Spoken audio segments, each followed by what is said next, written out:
जय श्री राधे कृष्ण। आप सभी का आपके अपने YouTube channel BK Mishra present में बहुत बहुत स्वागत है। आइए आज आप सब सुनेंगे वट सावित्री व्रत की कथा। वट सावित्री का व्रत ज्येष्ठ मास की अमावस्या तिथि के दिन धारण किया जाता है। कहीं कहीं ज्येष्ठ पूर्णिमा तिथि के दिन भी इस व्रत को किया जाता है। यह व्रत खास करके सौभाग्यवती स्त्रियों के लिए बड़ा ही पुण्यफलदायी माना गया है।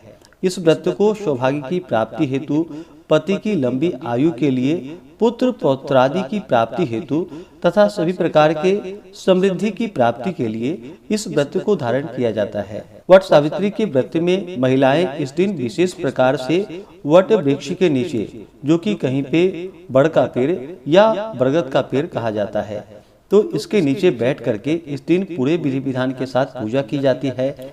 जिस प्रकार से पीपल के वृक्ष को पूजनीय माना गया है, उसी प्रकार से बड़ के पेड़ को पूजनीय माना गया है। इस दिन बड़ के पेड़ का साथ में वहां पर सत्यवान सावित्री ब्रह्म सावित्री की पूजा की जाती है। इससे अटल सौभाग्य सुख समृद्धि का आशीर्वाद प्राप्त होता है।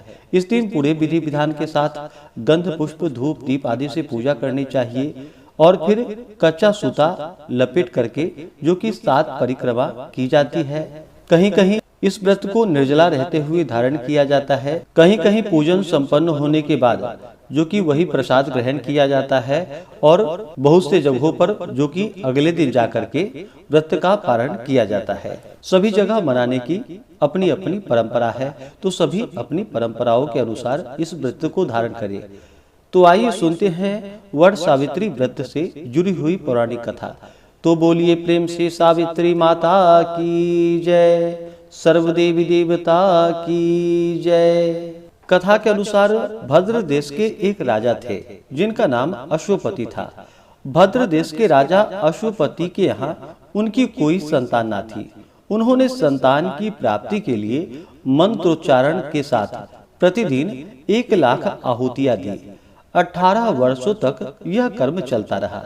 इसके बाद सावित्री देवी जी ने प्रकट होकर वर दिया कि हे राजन, तेरे घर में एक तेजस्वी कन्या का जन्म होगा।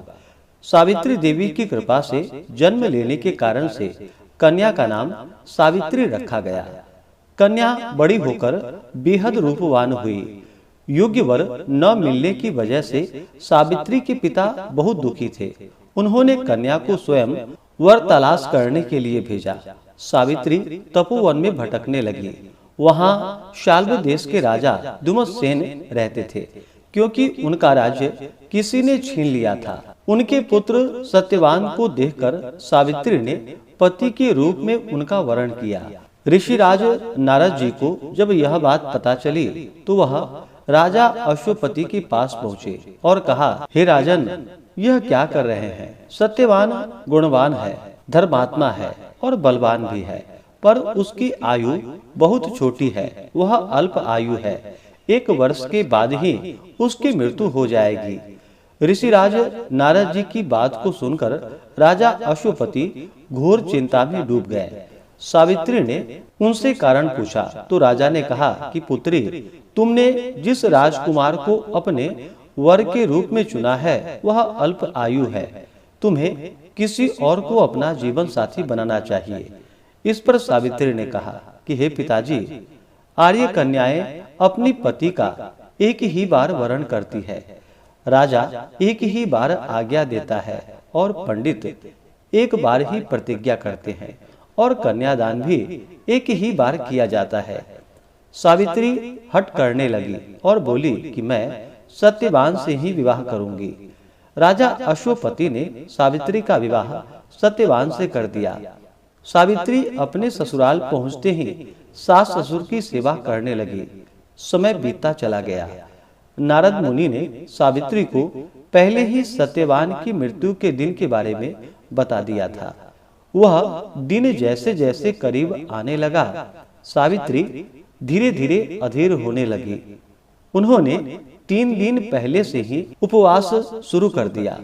नारद मुनि द्वारा कथित निश्चित तिथि पर पितरों का पूजन किया। हर दिन की तरह सत्यवान उस दिन भी लकड़ी काटने के लिए जंगल चले गए। साथ में सावित्री भी जंगल गई। जंगल में पहुंचकर सत्यवान लकड़ी काटने के लिए एक पेड़ पर चढ़ गए। तभी उसके सिर में तेज दर्द होने लगा। दर्द से व्याकुल सत्यवान पेड़ के नीचे उतर गए। सावित्री अपना भविष्य समझ गई। सत्यवान के सिर को गोद में रखकर सावित्री सत्यवान का सिर सहलाने लगी। तभी वहां यमराज आते दिखाई पड़े। यमराज अपने साथ सत्यवान को ले जाने लगे। सावित्री भी उनके पीछे पीछे चल पड़ी। यमराज ने सावित्री को समझाने की बहुत कोशिश की कि यही विधि का विधान है, लेकिन सावित्री नहीं मानी। सावित्री की निष्ठा और पति पारायणता को देखकर यमराज ने सावित्री से कहा कि हे देवी, तुम धन्य हो, तुम मुझसे कोई वरदान मांग सकती हो। सावित्री ने कहा कि मेरे सास ससुर वनवासी और अंधे हैं, उन्हें आप दिव्य ज्योति प्रदान करें। यमराज ने कहा ऐसा ही होगा, जाओ अब लौट जाओ। लेकिन सावित्री अपने पति सत्यवान के पीछे चलती रही। यमराज ने कहा कि हे देवी, तुम वापस जाओ। सावित्री ने कहा हे भगवान, मुझे अपने पति देव के पीछे पीछे चलने में कोई परेशानी नहीं है। पति के पीछे चलना मेरा कर्तव्य है। यह सुनकर उन्होंने फिर से उसे एक और वर मांगने के लिए कहा। इस पर सावित्री बोली, हमारे ससुर जी का राज्य छिन गया है, उसे पुनः वापस दिला दें। यमराज ने सावित्री को यह वरदान भी दे दिया और कहा अब तुम लौट जाओ। लेकिन सावित्री पीछे पीछे चलती रही। यमराज ने सावित्री को फिर से तीसरा वर मांगने को कहा। इस पर सावित्री ने 100 संतानों और सौभाग्य का वरदान मांगा। यमराज ने इसका वरदान भी सावित्री को दे दिया। सावित्री ने यमराज से कहा कि प्रभु, मैं एक पतिव्रता पत्नी हूँ और आपने मुझे पुत्रवती होने का आशीर्वाद दिया है। यह सुनकर यमराज को सत्यवान के प्राण छोड़ने पड़ गए। यमराज अंतर ध्यान हो गए और सावित्री उसी वट वृक्ष के पास आ गई जहाँ उसके पति का मृत शरीर पड़ा हुआ था। सत्यवान जीवंत हो गए और दोनों खुशी खुशी अपने राज्य की ओर चल पड़े। दोनों जब घर पहुँचे तो देखा कि माता पिता को दिव्य ज्योति प्राप्त हो गई है। इस प्रकार सावित्री सत्यवान चिरकाल तक राज्य सुख भोगते रहे। अतः पतिव्रता स्त्री के अनुरूप ही प्रथम अपने सास ससुर का उचित पूजन करने के साथ ही अन्य विधियों को प्रारंभ करे।